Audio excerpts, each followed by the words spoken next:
पुराने जमाने की बात है। एक छोटा सा गांव भार्गवपुर अभी तक उस भयानक रात के साए से उबर नहीं पाया था जिस रात चुड़ैल का अंत हुआ था। उस रात एक और अजीब बात हुई थी। समीर लौट आया था, लेकिन जो समीर गांव वालों के बीच था वो वैसे नहीं था जैसे वो पहले था।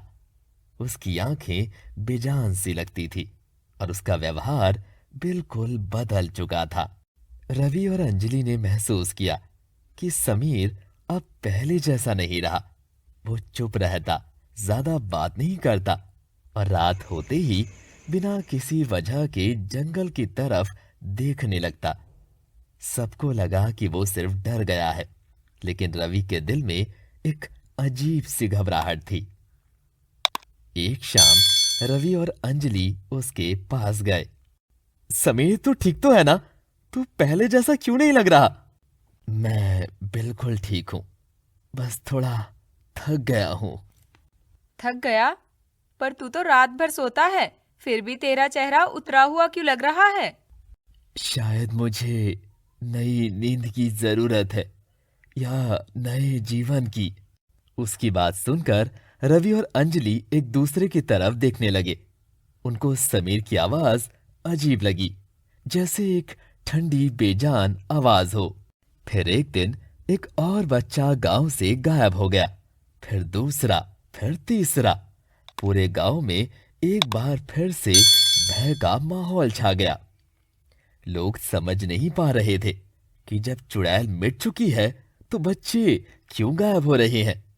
रवि और अंजलि ने इस राज का पता लगाने का फैसला किया।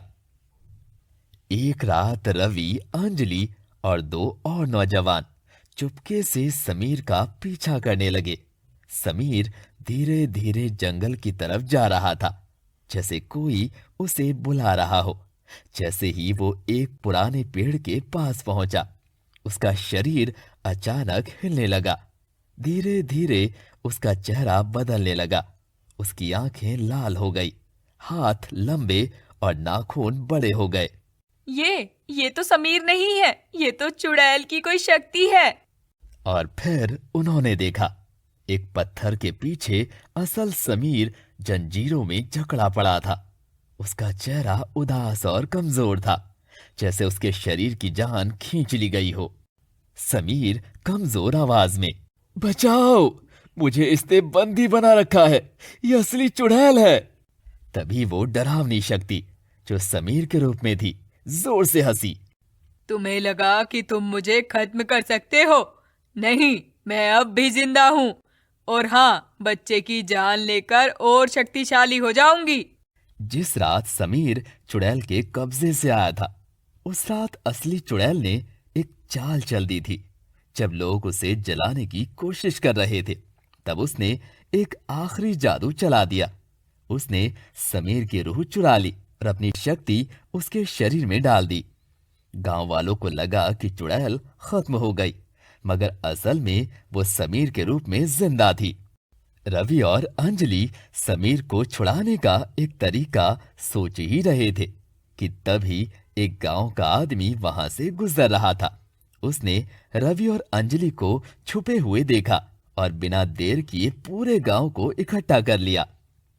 अगर चुड़ैल वापस आई है तो हमें बाबा रुद्रनाथ को बुलाना होगा। सभी ने मिलकर फैसला किया कि बिना बाबा के जाना बेकार होगा, इसीलिए वो बाबा को साथ लेकर जंगल गए। जब बाबा वहां पहुंचे तो चुड़ैल उनकी तरफ देखती हुई हंसी। क्या लगा था तुम्हें? तुम मुझे एक बार मिटाने आए थे, क्या अब मुझे सच में खत्म कर पाओगे? मुझे पहले ही समझ आ गया था कि तुम दोबारा लौटोगी। इस बार मैं तुम्हारा पूरा बंदोबस्त कर चुका हूं। बाबा ने तुरंत एक मंत्र उच्चारण किया, मगर चुड़ैल जोर से हंसी और हवा में गायब हो गई। तभी एक काला साया आया और बाबा को घेरे में ले लिया। बाबा, ये क्या हो रहा है? गंगा जल कहाँ है? रवि ने जल्दी से अपनी जेब से एक छोटी सी सुराही निकाली, जिसमें गंगा जल था। अंजलि ने बिना वक्त गवाए वो जल चुड़ैल के ऊपर छिड़क दिया। चुड़ैल जोर से चीख उठी। उसके हाथ से बाबा छूट गए। अब तेरा समापन होगा। बाबा ने एक तीर निकाला और उसे अभिमंत्रित कर चुड़ैल के दिल के पास घोंप दिया। चुड़ैल जोर से चीखी। उसका शरीर धीरे धीरे राख बनने लगा और फिर हवा में बिल्कुल विलीन हो गया। जैसे ही चुड़ैल गायब हुई, असल समीर की जंजीर टूट गई। वो धरती पर गिर पड़ा। उसकी सांस फूली हुई थी। रवि और अंजलि ने उसे संभाला और गांव वापस ले आए। अब चुड़ैल की बुरी शक्ति हमेशा के लिए मिट चुकी थी।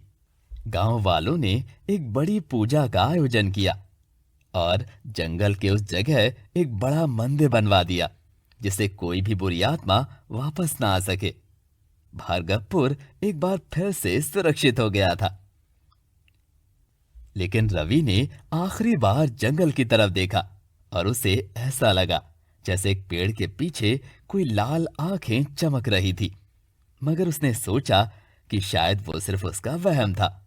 अब गांव वाले बिना किसी भय के सुख शांति से रहने लगे, हमेशा के लिए उस भयानक चुड़ैल के साए से मुक्त होकर।